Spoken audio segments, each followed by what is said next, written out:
ஆவியை ஒப்புவிக்கிறேன் என்று மகா சத்தமாய் கூப்பிட்டு சொன்னார். இப்படி சொல்லி ஜீவனை விட்டார். ஆமென்.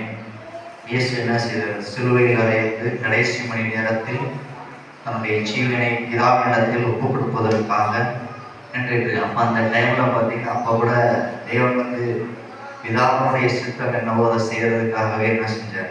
இந்த உலகத்தில் அடிமையின் ரூபம் எடுத்து இவ்வளவு காரியங்கள் என்ன செய்ய பிதாவுக்காக ஒப்பு கொடுத்தார். நாம் நம்மளுடைய வாழ்க்கையில எந்த காரியத்துல பிதாவின் சித்தத்தை செய்ய நாம் ஆயத்தமாக இருக்கிறோம்? சற்று சிந்திப்போம். மத்தேயு 27:50.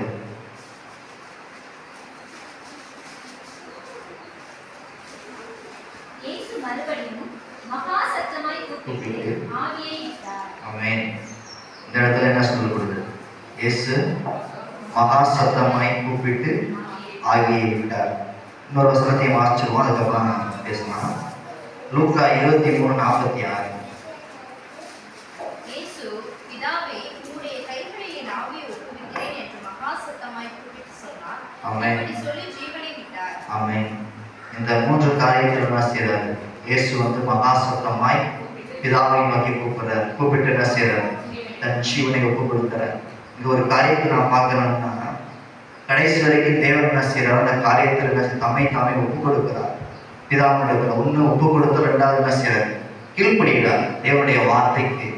நாம் எத்தனை பேர் கர்த்தருடைய வார்த்தைக்கு கீழ்ப்படுகிறவர்களா இருக்கிறோம்?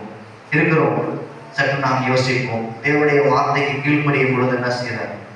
ஆவியானவர் எல்லா காரியங்களையும் ஜெயமாய் மாற்றுகிறார். ஆமென். ஏதாவது ஒரு சில காரியங்களை தவறலாம்.